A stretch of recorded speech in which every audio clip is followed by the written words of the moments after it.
Hi friends, ಇವತ್ತಿನ ಈ ಸಂಚಿಕೆಯಲ್ಲಿ ಅತ್ತೆ ಮಾವನ ಆ್ಯನಿವರ್ಸರಿಗಾಗಿ ಮದುವೆ ರೀಕ್ರಿಯೇಟ್ ಮಾಡುವಂತಹ ಪ್ಲ್ಯಾನನ್ನು ಮಾಡಿಕೊಂಡು ಎಲ್ಲರೂ ಕೂಡ ಸುಂದರನ ಕೈಯಲ್ಲಿ ಅವರವರು ಒಟ್ಟು ಮಾಡಿರುವಂಥ ದುಡ್ಡನ್ನು ಕೊಡ್ತಾ ಇದ್ದಾರೆ.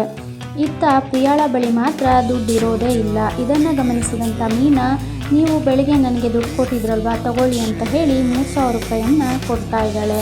ಅದನ್ನೇ ತನ್ನ ಶೇರ್ ಅನ್ನೋ ರೀತಿಯಲ್ಲಿ ಆ ಹಣವನ್ನು ಕೊಡ್ತಾ ಇದ್ದಾಳೆ. ಇತ್ತ ಮದುವೆಗೆ ರೆಡಿ ಮಾಡ್ಕೊಳ್ಳೋಕ್ಕೆ ಎಲ್ಲರಿಗೂ ಒಂದೊಂದು ರೀತಿಯಾದಂತಹ ಜವಾಬ್ದಾರಿಯನ್ನು ನೀಡ್ತಾ ಇದ್ದಿದ್ದು, ಎಲ್ಲರೂ ಕೂಡ ಆ ಜವಾಬ್ದಾರಿಯನ್ನು ನಿಭಾಯಿಸಲು ರೆಡಿ ಆಗ್ತಾ ಇದ್ದಾರೆ. ಹಾಗೆಯೇ ಪ್ರಿಯಾಳ ಅತ್ತೆ ಗ್ರಂಥಿಗೆ ಅಂಗಡಿಗೆ ಹೊರಡ್ತಾ ಇದ್ದಾಳೆ. ಆಗ ನೀವು ಅರಶಿಣದ ಮೈಯಲ್ಲಿ ಹೊರಗೆ ಹೋಗಬಾರ್ದು ಅಂತ ಹೇಳಿ ಅತ್ತೆನ ಗೋಳು ಹೊಯ್ಕೋತಾ ಇದ್ದಾರೆ. ಸಡನ್ನಾಗಿ ಗಿರಿಜಾ ಎಮೋಷ್ನಲ್ ಆಗ್ತಾ ಇದ್ದಾಳೆ. ಏನಾಯಿತು ಅಂತ ಹೇಳಿ ಕೇಳಿದಾಗ ಅವಳ ಹಿಂದಿನ ಕಥೆಯೆಲ್ಲವೂ ಅವಳಿಗೆ ನೆನಪಾಗಿ ಕಣ್ಣಲ್ಲಿ ನೀರು ಬರ್ತಾ ಇದೆ. ನಮ್ಮನೆಯಲ್ಲಿ ನಮ್ಮನ್ನೆಲ್ಲ ಒಪ್ಕೊಳ್ತಾರೆ ಅಂತ ತುಂಬಾ ಹೆದರಿದ್ವಿ. ಅದೇ ರೀತಿ ನಮ್ಮ ಜೀವನ ಮುಂದೆ ಹೇಗೆ, ಹಾಗೆ ನಾವು ನಮ್ಮದೊಂದು ಬದುಕನ್ನು ಕಟ್ಕೊಳ್ತೀವ, ಆಗುತ್ತಾ ಅಂತ ಹೇಳಿ ಯೋಚಿಸ್ತಿದ್ವಿ. ಅದೇ ರೀತಿ ತಲೆ ಮೇಲೆ 2 ಅಕ್ಷತೆ ಕಾಳು ಹಾಕೋಕ್ಕೆ ನಮ್ಮೋರು ಅಂತ ಯಾರೂ ನಿಂತಿಲ್ವಲ್ಲ ಅಂತ ತುಂಬಾ ನೋವು ಪಟ್ಟಿದ್ವಿ. ಆದರೆ ಈಗ ನೀವೆಲ್ಲ ಸೇರಿ ಮತ್ತೆ ಮದುವೆ ಮಾಡ್ತಾ ಇದ್ದೀರಾ.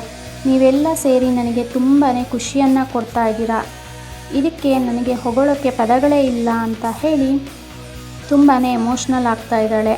ಇತ್ತ ಮೀನಾ ಹೊರಗಡೆ ಹೋಗಲು ರೆಡಿ ಆಗ್ತಾ ಇದ್ದಾಳೆ. ಆದರೆ ಕೇಶವ್ ಮಾತ್ರ ರೆಡಿ ಆಗ್ತಾನೇ ಇಲ್ಲ. ಯಾಕೆ ಅಂತ ಕೇಳಿದಾಗ ಮುಖ ತಿರುಗಿಸ್ಕೊಳ್ತಾ ಇದ್ದಾರೆ. ಮೀನಾ ಅದು ಯಾಕೆ ಅಂತ ಕೇಳಿದಾಗ, ನೀನು ನನ್ನಿಂದ ಒಂದು ವಿಷಯವನ್ನು ಮುಚ್ಚಿಟ್ಟಿದ್ದೀಯಾ ಅಂತ ಹೇಳ್ತಾ ಇದ್ದಾನೆ. ಅದನ್ನು ಕೇಳಿದಂಥ ಮೀನಾಗೆ ತುಂಬಾ ಭಯ ಆಗಲು ಶುರುವಾಗುತ್ತೆ.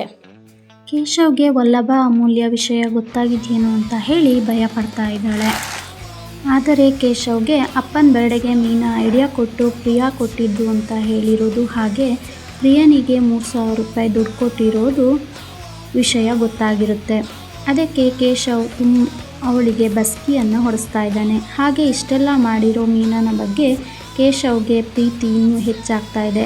ಅವಳು ಮಾಡಿರೋದನ್ನೆಲ್ಲ ಹೇಳಿ ತುಂಬಾ ಖುಷಿ ಪಡ್ತಾ ಇದ್ದಾನೆ. ಹಾಗೆ ಶಾಪಿಂಗ್ಗೆ ಅಂತ ಹೊರಟಿರೋ ಮೀನಾಳನ್ನು ಸ್ವಲ್ಪ ಕಾಲೆಳ್ತಾ ಇದ್ದಾನೆ.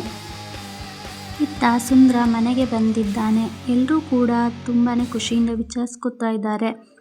ಅವನು ಅಕ್ಕ ಭಾವನ ಮದುವೆ ವಿಷಯವನ್ನು ಹೇಳೋಕ್ಕೆ ಬಂದಿರ್ತಾನೆ. ಆದರೆ ಸುಂದರನ ಅಮ್ಮ ಮಾತ್ರ ತುಂಬಾ ಬೇಜಾರು ಮಾಡ್ಕೋತಾ ಇದ್ದಾರೆ. 32 ವರ್ಷ ಹಿಂದೆ ಆಶೀರ್ವಾದ ಮಾಡೋಕ್ಕಾಗಿಲ್ವಲ್ಲ ಅಂತ ಹೇಳಿ ಈಗಲೂ ಕೂಡ ಮದುವೆಗೆ ಬರೋಕ್ಕಾಗೋದಿಲ್ಲ. ಯಾಕಂದರೆ ಈಗಲೂ ಕೂಡ ದ್ವೇಷವನ್ನು ಸಾಧಿಸ್ತಿರೋದ್ರಿಂದ ಈಗಲೂ ಕೂಡ ನಾನು ಮದುವೆಗೆ ಬರೋಕ್ಕಾಗ್ತಾ ಇಲ್ಲ ಅಂತ ಹೇಳಿ ತುಂಬಾ ಬೇಜಾರು ಮಾಡ್ಕೋತಾ ಇದ್ದಾರೆ. ಆದರೆ ಕೇಶವ್ ಗಿರಿಜಾಳ ಮದುವೆಯನ್ನು ನೋಡಲಿಕ್ಕೆ ಒಂದು ವ್ಯವಸ್ಥೆಯನ್ನು ಮಾಡೋದಾಗಿ ಭರವಸೆಯನ್ನು ಕೊಡ್ತಾ ಇದ್ದಾನೆ. ಹಾಗೆ ಇತ್ತ ಅಪ್ಪನ ಅಂಗಡಿಯಲ್ಲಿ ಕೇಶವ್ ಬಂದಿದ್ದು, ನಾನು ಇವಾಗ ಕೆಲಸ ಮಾಡೋಕ್ಕೆ ಆಗಲ್ಲ, ನಾನೆಲ್ಲಿಗೂ ಹೋಗಬೇಕು ಅಂತ ಹೇಳಿ ಹೇಳ್ತಾ ಇದ್ದಾನೆ. ಆದರೆ ಕೇಶವ್ ಮಾತ್ರ ಬಿಡ್ತಾ ಇಲ್ಲ. ಯಾಕೆ, ಎಲ್ಲಿಗೆ ಹೋಗಬೇಕು, ಏನು ಮಾಡಬೇಕು ಅಂತ ಹೇಳಿ ಹೇಳ್ತಾ ಇದ್ದಾನೆ. ಈಗ ಕೇಶವ್ ಅಪ್ಪನ ಕೈಯಲ್ಲಿ ಸಿಕ್ಕಾಕೊಂಡಿದ್ದಾನೆ ಅಂತಲೇ ಹೇಳ್ಬೋದು. ಹಾಗಾಗಿ ಒಂದಿಷ್ಟು ಸುಳ್ಳುಗಳನ್ನು ಹೇಳ್ತಾ ಇದ್ದಾನೆ. ಹಾಗೆ ಅವನು ಹೆಂಡತಿ ಜೊತೆ ಶಾಪಿಂಗ್ಗೆ ಹೋಗಬೇಕಾಗಿರುತ್ತೆ. ಹಾಗಾಗಿ ಏನೇನೋ ಸುಳ್ಳು ಹೇಳಿಬಿಟ್ಟು ಅಲ್ಲಿಂದ ಹೋಗ್ತಾ ಇದ್ದಾನೆ. ಹಾಗೆ ಹೆಂಡತಿ ಜೊತೆ ಶಾಪಿಂಗ್ಗೆ ಬಂದಿದ್ದು ಅಲ್ಲಿ ಅವರ ಹಳೆಯ ನೆನಪುಗಳನ್ನೆಲ್ಲ ಶೇರ್ ಮಾಡ್ಕೊಳ್ತಾ ಇದ್ದಾರೆ. ಮದುವೆಗೂ ಮುಂಚೆ ಎಷ್ಟೆಲ್ಲ ಖುಷಿ ಪಡ್ತಾ ಇದ್ವಿ, ಎಷ್ಟೆಲ್ಲ ಓಡಾಡ್ತಾ ಇದ್ವಿ ಅಂತ ಹೇಳಿ ಹಳೆಯ ನೆನಪುಗಳನ್ನೆಲ್ಲ ನೆನಪು ಮಾಡ್ಕೊಳ್ತಾ ಇದ್ದಾರೆ. ಇಲ್ಲಿಗೆ ಈ ಸಂಚಿಕೆ ಮುಗಿದಿದ್ದು, ಮುಂದಿನ ಸಂಚಿಕೆಯಲ್ಲಿ ಮದುವೆಯ ಸಂಭ್ರಮ ಜೋರಾಗಿರುತ್ತಾ ಅಂತ ಹೇಳಿ ಕಾದು ನೋಡಬೇಕಾಗಿದೆ.